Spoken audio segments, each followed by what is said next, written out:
All right, guys, welcome back to another episode of Rebel with a Cause. I have a very special guest with me today, and I've been really looking forward to this all week. Everybody, please welcome Jill Rieder. How's it going? Good. Thanks for having me, Eric. No problem at all. No problem at all. This is going to be a completely different episode. I'm leaving all the politics and the bad news alone today. And today we're just going to talk about no sugar, no grains, commonly referred to as NSNG, ketogenic diets, fitness, a whole bunch of other stuff maybe.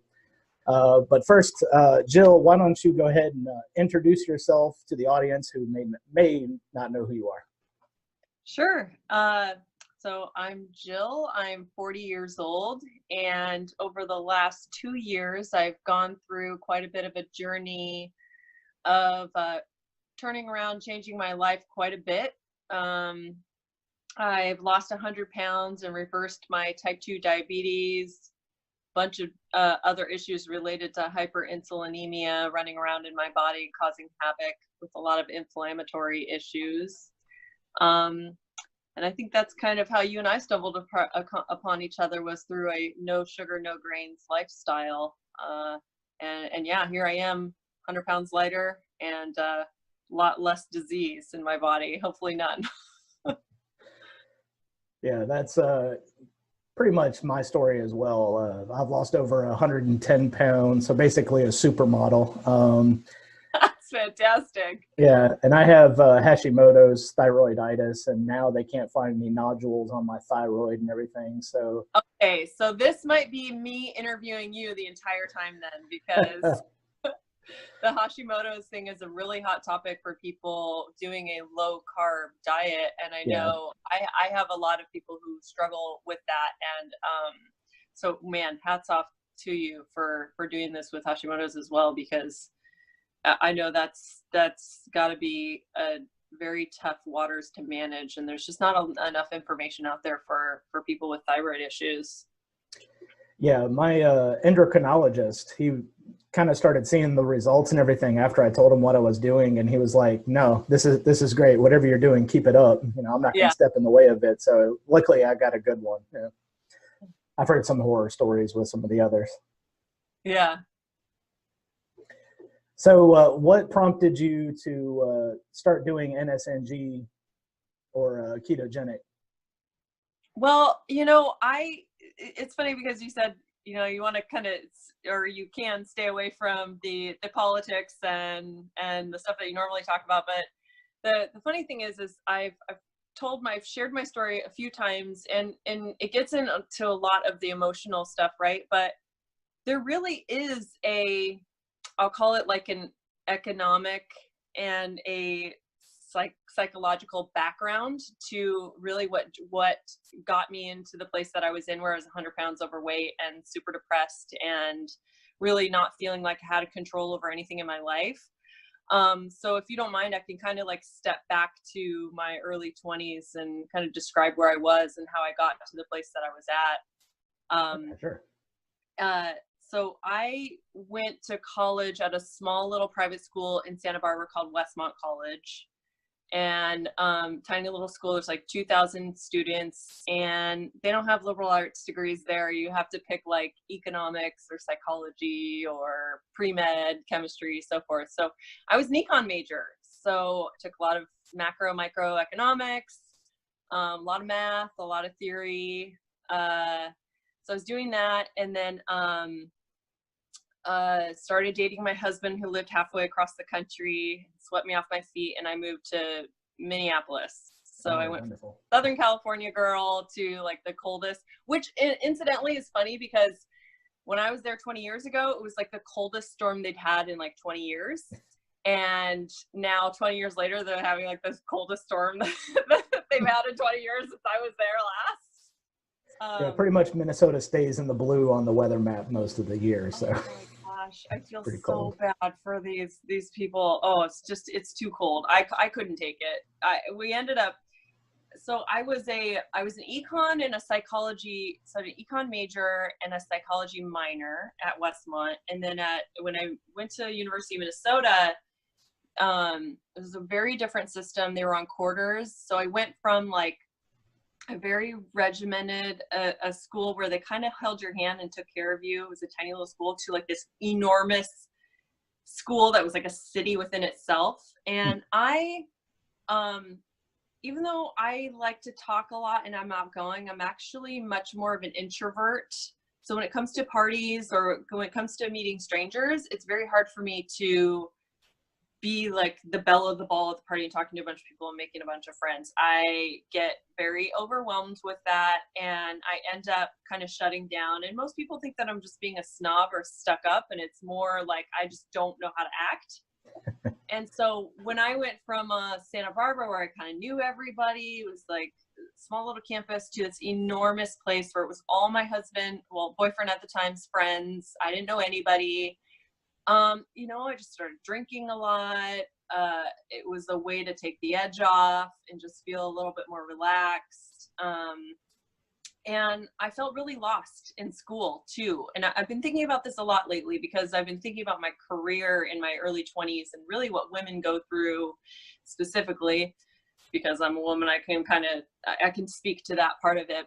But I think women in their 20s are really trying to find their identity, and for me, having this big change happen while I was trying to figure out school, while I was trying to get through that, I just really started just floundering. I didn't know what to do with school. I couldn't get into the business school there. It was impacted, and I didn't have all the prerequisites that you needed. So then I started taking psychology classes there.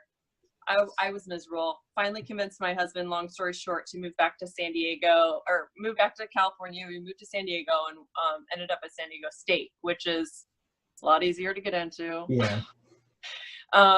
It was easier. Actually, their business college you have to have good grades to get into their business college. I ended up in finance in San Diego State, but I just found it like more manageable of a school than your University of Minnesota. But I went from like this really tiny conservative college where we talked a lot about macroeconomics and like world economy, country economy, how do companies like influence markets, to San Diego State, which is a very liberal school, and talking much more about microeconomics and talking about what's best for the individual. And it's kind of like top down versus bottom up. I had these two very different competing ideals that I kind of learned from. And I just found myself like not knowing what kind of ideal to adhere to, right? So in the space of business, who am I? What ideals do I have? I feel that way politically too. I don't like talking about politics a lot, because I identify with a lot of different sides of the issue, right? Issues on different sides of parties. And I think a lot of libertarians feel that way, right? But so I just never really found like a niche, right? Never really felt like I fit in, because I had these experiences from very different worlds. Right.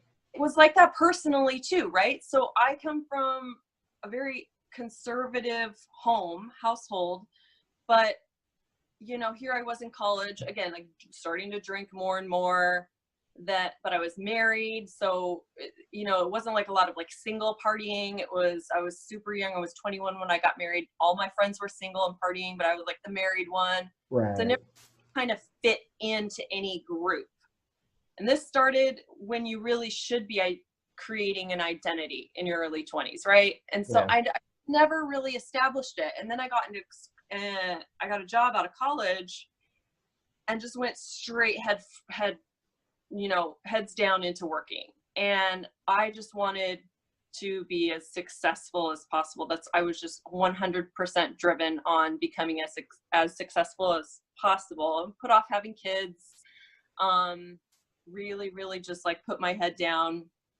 And I was working for a commercial real estate appraiser here in San Diego, and they're a very respectable firm here. They work a lot with like Caltrans, the city of San Diego. They work with like the Marines and Camp Pendleton and the Navy. They just had some big contracts, and they were telling me like I was making what, like 20 grand right out of college, and they said, okay, in a year you could probably be making over 70 grand, and like 4 years you could be making over $200,000. So I was like, I'm fast tracked. We're gonna do this, right?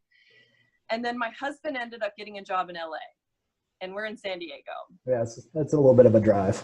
Yeah, and so he ended up getting a job in San Diego, or in LA. So we ended up moving, and I was staring at this career that I was going to have to give up, this great opportunity that I have, and ended up giving it up to move to be closer to Los Angeles, where my husband's job was. So I think, like, looking back now, of course, all the decisions that I made were like my decisions. I was the person making those decisions, but they were such formative years, and I had such influence happening just from my history of how I was raised,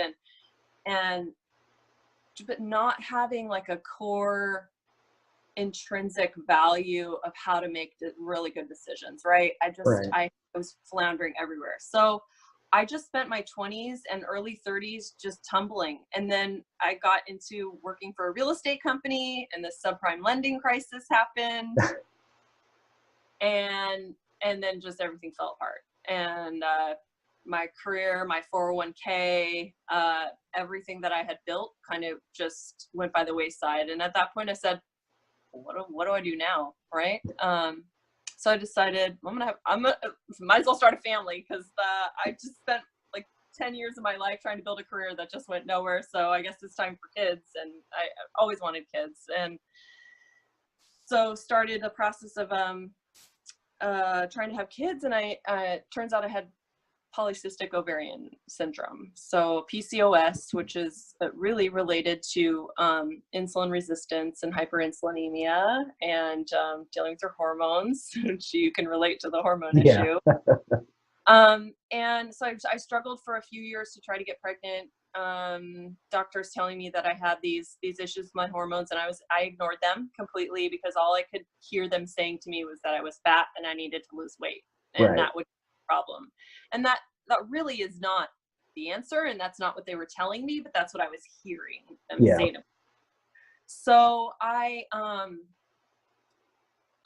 was thankfully able to have children through the fertility process, had 2 kids.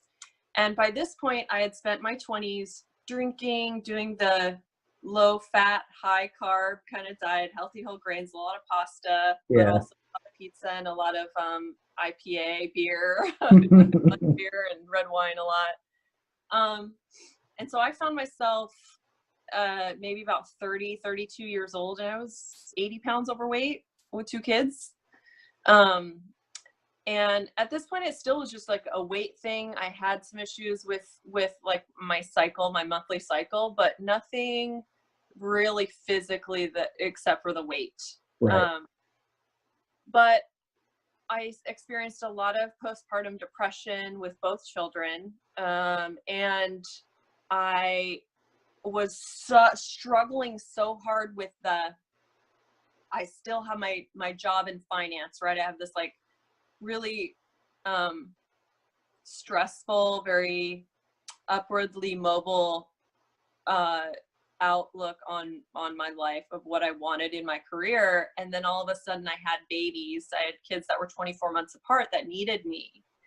And so I found myself in my early 30s like, what have I done for the last 10, 11 years? Like, what was the direction? What was the trajectory? What were you looking for in life? Because you chased this one thing in business, and yet none of that means anything now. And now you have kids that need you, but you can't be around, because I was making, like 50% more than my husband was making. I needed to work. It wasn't like I could kids, but then I had this like depression because I couldn't be home with my kids, and I wanted to, and my job was really stressful. So I just like, it was like this crumbling down of everything that I had built up for the last 10 years. And I didn't see any out. I didn't see any way out. I'm a very, like, people describe me as a type A personality. I don't even like being called a type A personality because I feel like that's too, I want to control what people think of me. Yeah. Like ultimate type A, right? So I found myself just steadily gaining more and more weight. And then what happened was, I started working from home, so I'm not out and about as much. And I started drinking a lot of Monster Energy drinks and eating Jack in the Box breakfast sandwiches and a lot of fast food. And then that just turned into this vicious cycle of like a lot of energy drinks to stay awake during the day. And then a lot of alcohol at night to fall asleep, and then waking up in the middle of the night. And I just went on this crash course of really poor, bad nutrition at that point. And my mental health just took a dive. And I was just pretty unhappy for several years. Yeah. Yeah, it sounds to me like we've got very similar stories. It's kind of the same thing. I was just going from one job to another, and you know, the Jack in the Box and the McDonald's, it's all convenient because, oh, it's on the way to work or it's on the way back from work. And then, you know, with me, it was the Rockstar energy drink. And I remember just getting so mad when the fruit punch flavor wasn't available because it's like, oh, that's the only kind I like. Why don't you have this? Right. And then, yeah, drinking alcohol to go to sleep at night, there is nothing better than a whiskey-induced sleep, let me tell you. But then, you know, mid-30s, and then you step on the scale, and it just says E because you're too fat that it won't even read how heavy you are. Oh, you know, and he's like, oh, well, I've got to do something. And then, you know, you start getting into the gym, and then just one day I was running on a treadmill, and my heart rate's not going up. It's just kind of staying even. And now I'm starting to feel lightheaded. So now I'm thinking, oh, yeah, here's the heart attack. Get off, go to the hospital. They run all the tests and everything, come back a day later. It's like, oh, yeah, your thyroid hormones are all over the map. Oh, my God. Yeah. So it seems like we have pretty similar stories there. Yeah, you're lucky that you went in and got that checked. Yeah. So able to find that when they did. Yeah, especially after they tell you what you have and then you look it up and it's like, oh, you kind of turn into a zombie before everything just decides to quit and you die. Yeah. You know, I had thought the reason I found out I had type 2 diabetes was that I had so much trouble losing weight. I did Weight Watchers several times. You could take off 20 pounds and then I'd gain 25 back. Nutrisystem, you know, Jenny Craig, all these things where I'm starving myself. And then I was talking to my cousin, and I had this lump in my throat. When I swallow it felt like there was a pill stuck in my throat I couldn't get rid of. Yeah. And she goes, "I'm gonna get your thyroid checked. That could be like an inflamed thyroid. That's where your thyroid is." And I thought, great, that's the answer. I hear everybody that goes on thyroid medication gets skinny, right? So that's what I thought. I thought, okay, I'll go get this checked and that'll be my answer. And I went to get it checked. They said I had an ultrasound done of it. I had a scope put down my throat to look at it. Turns out I did not have a thyroid issue.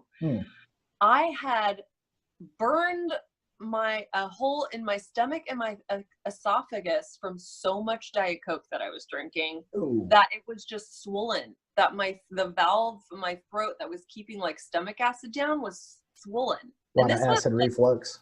A year of that. And I thought, oh, that is bad.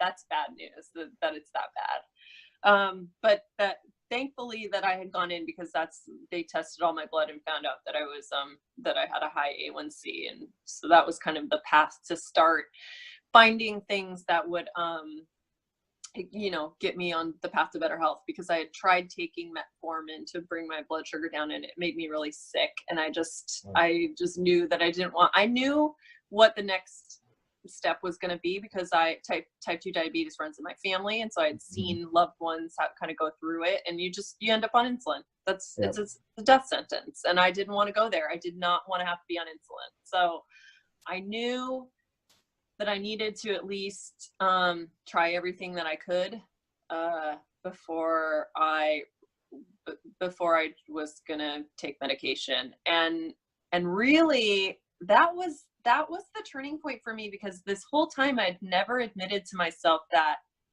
I was really sick, that there was something that I needed to admit to that was wrong. It was always, well, I'll just exercise and lose the weight. I'll just lose the weight. I'll just lose the weight. But once I started using the word, at the time, insulin resistance, and now we know it's more like hyperinsulinemia.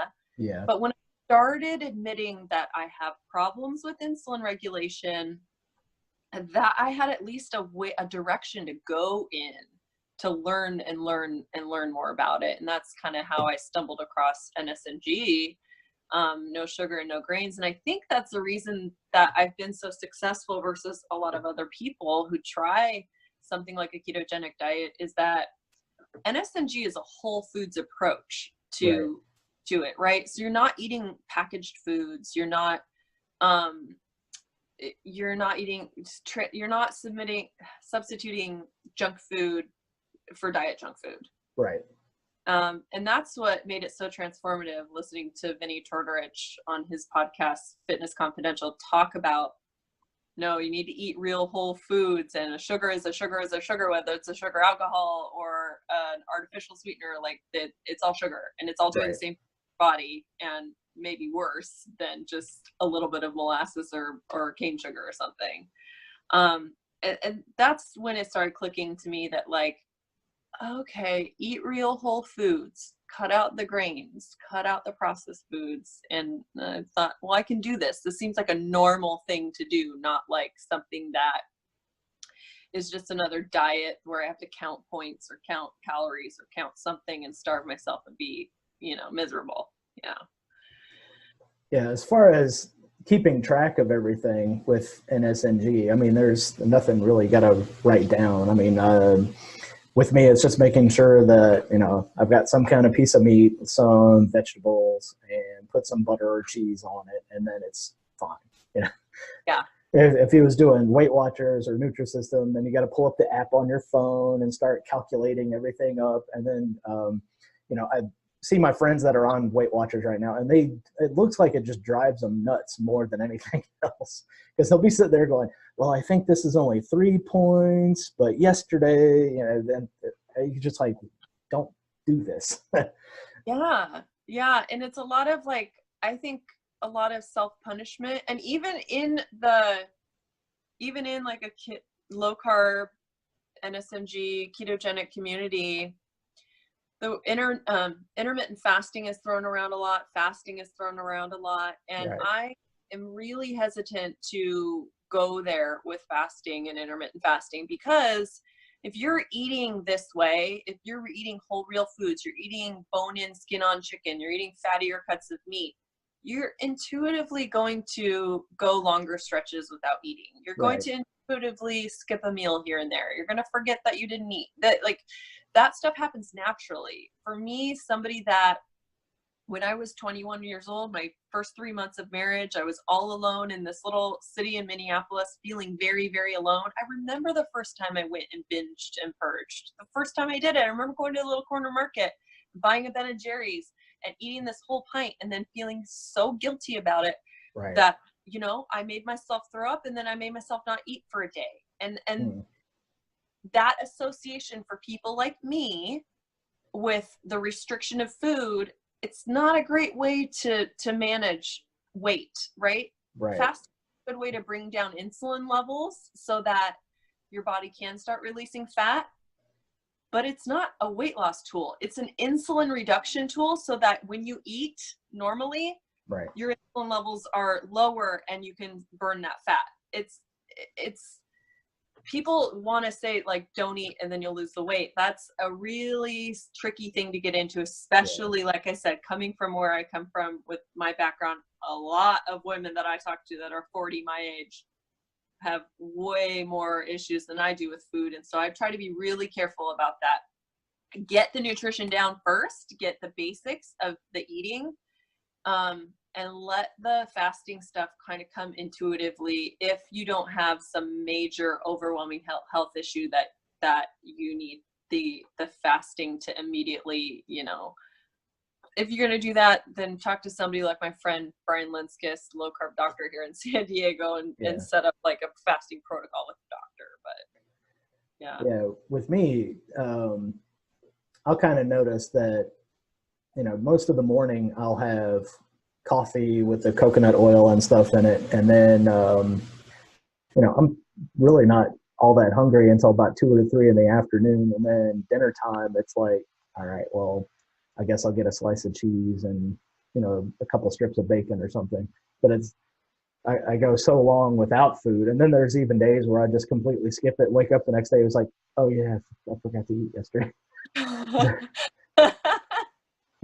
So, and then some people's like, well, how can you just eat so little? And I was like, yeah, all the, fat on this piece of steak or something. That's keeping me going for the rest of the day. And even when I'm working out in the gym, some people will ask, well, what do you eat before? I was like, a glass of water.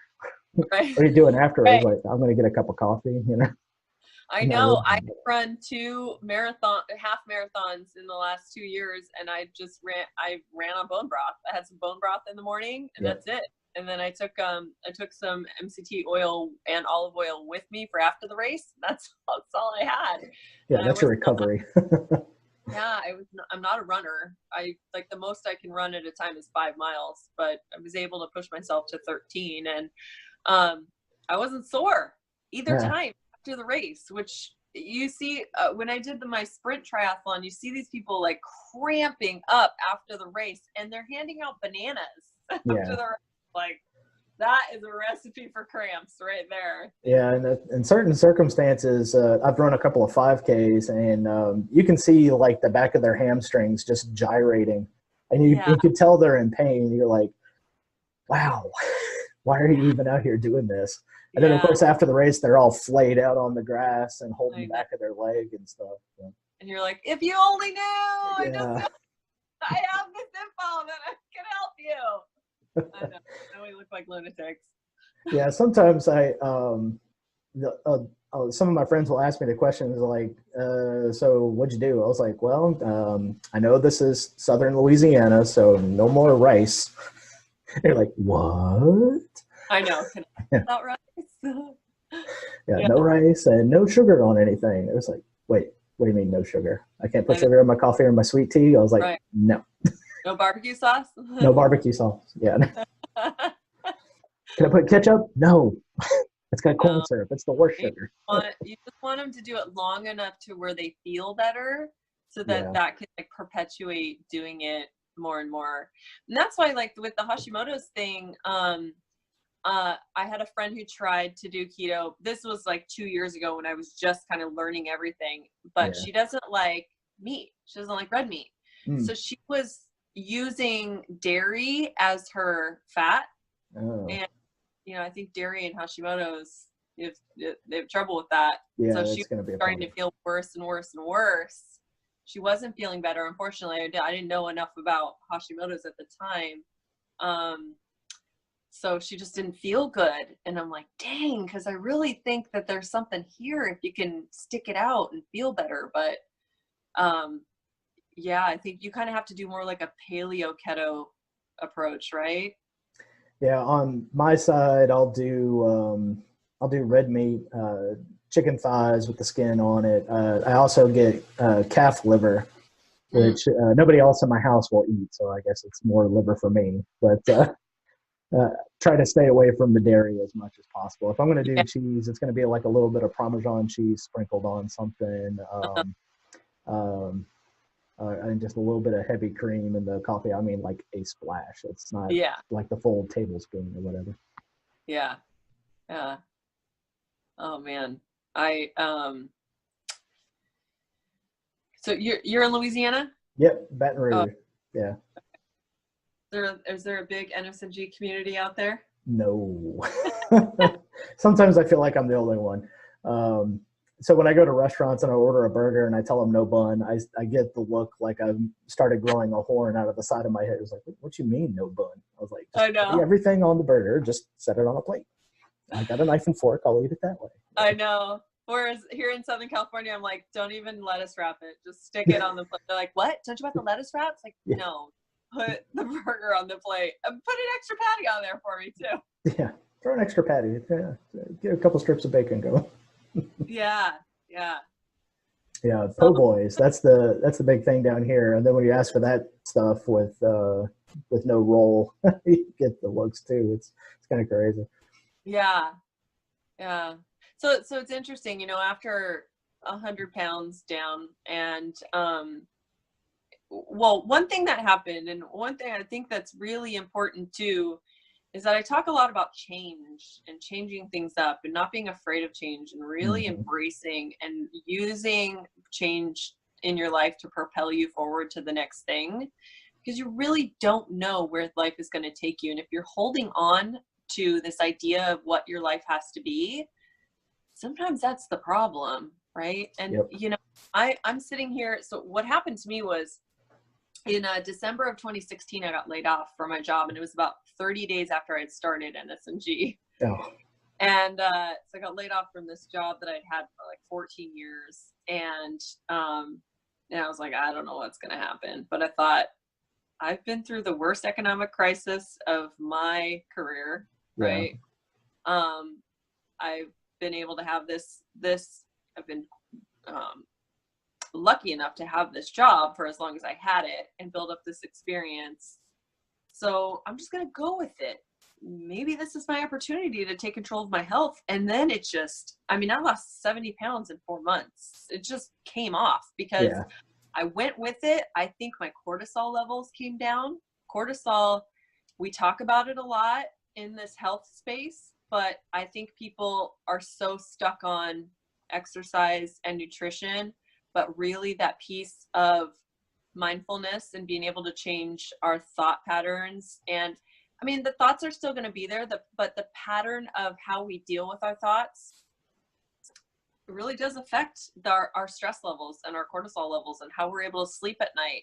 And, you know, being able to be mindful and be in the moment with things. I mean, I have 2 little kids, and it's tough to be in the moment with them sometimes. I want to shut it all off and go and zone out somewhere else, but they force you to be in the moment with them. But like the funny thing is that the drastic dichotomy of where my life is now from where it was, right? So I was like 6-figure income, like super upwardly motivated in my career, paying for daycare, dropping my kids off, and now I'm unemployed, right? I like looking for work, stressed about whether I'm going to make rent, stressed about whether or not when my kid grows out of their tennis shoes, if I can afford another pair of tennis shoes. Like, now I'm struggling financially, but it's a way better life than it was because my health is under control. I'm not stressed. I don't resent my husband. I don't like hate the situation that I'm in. I like everything was, I was just like full of resentment. I didn't know how I got to this point in my life. I didn't feel really in control of the circumstances that I found myself in. And the secret is like, we have the power to change it. We really do. And if you're not afraid of what people think of you, if you're not afraid of what wonderful experiences and people that can come into your life when you start really making decisions based on your core authentic values, like, you're unstoppable. It really is. I've met the most amazing people in this community. Just mind-blowing things have happened to me. Even just this weekend at the Metabolic Health Summit, like, I have just met some of the most wonderful, positive, motivated people that have no like external motivation for the things that they're doing. It's all intrinsic stuff, right? And that, it feels really good to be leading that life. And I know it's going to take me good places, and my family sees it, my husband sees it, my kids see it. They see like a complete change in me and the type of person that I am. I really think I was on the track to having a heart attack. Like you were saying, you're running on a trip. Here it is. This is the heart attack. Anytime I would feel pain down my arm, I'm like, oh yeah, it's like, oh, is this the big one? Big one. It really is. Yeah. Yeah, strokes run in my family. I have aunts that have had TIAs and strokes. And I just thought that's gonna be me. I'm gonna be a vegetable like early in life. And it's not worth it. It really is not worth it. Honestly, I've been on both sides of it, of having enough money to never have to worry about money, and now really having to think about money. Yeah.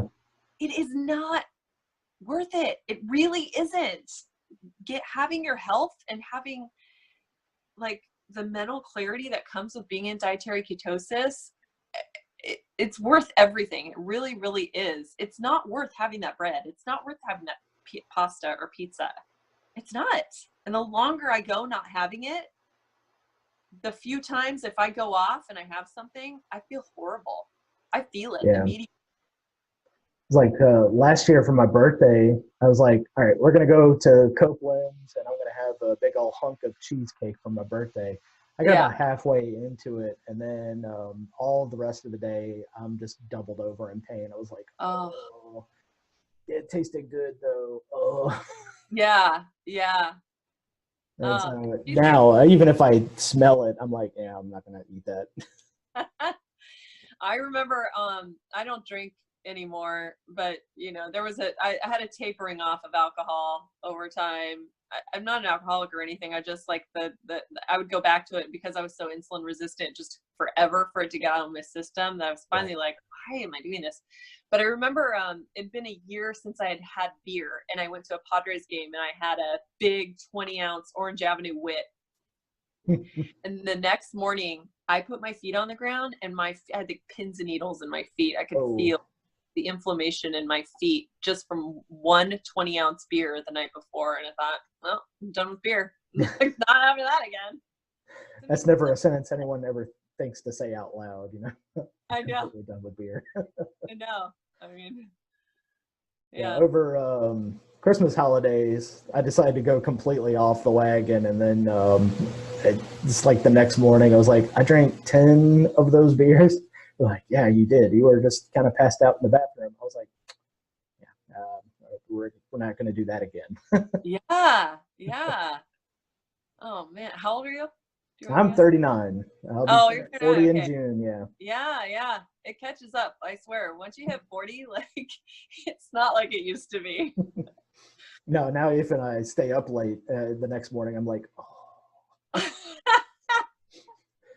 When was the time when I was 19 I could stay up all night and not be affected? No, I put my kids to bed at 8:30 and then I get in bed. I'm like, I'm an old lady. I'm old. I totally understand that. You're just laying there at 9 o'clock and you're like, okay, time to sleep. Yeah. 30 comes early. Yeah. Well, I think that's probably a good place to stop. I think we gave the folks out there something to look up. So yeah, No Sugar, No Grains, Fitness Confidential by Vinnie Tortorich. If you're going to do fasting, definitely check with a doctor to have that done, and try not to do that on your own. I think people can get a little bit too crazy with the fasting sometimes. But well, thanks, Jill, for coming on. It was a blast. I hope people will check you out on Instagram. That's at Jill Jill on a Journey. I got that right? Yeah. Yep, that's right. Jill on a Journey. Check out all of her stories on there. And no, I was not crying. You were crying. All right. Well, thanks a lot. Thank you. All right. Bye.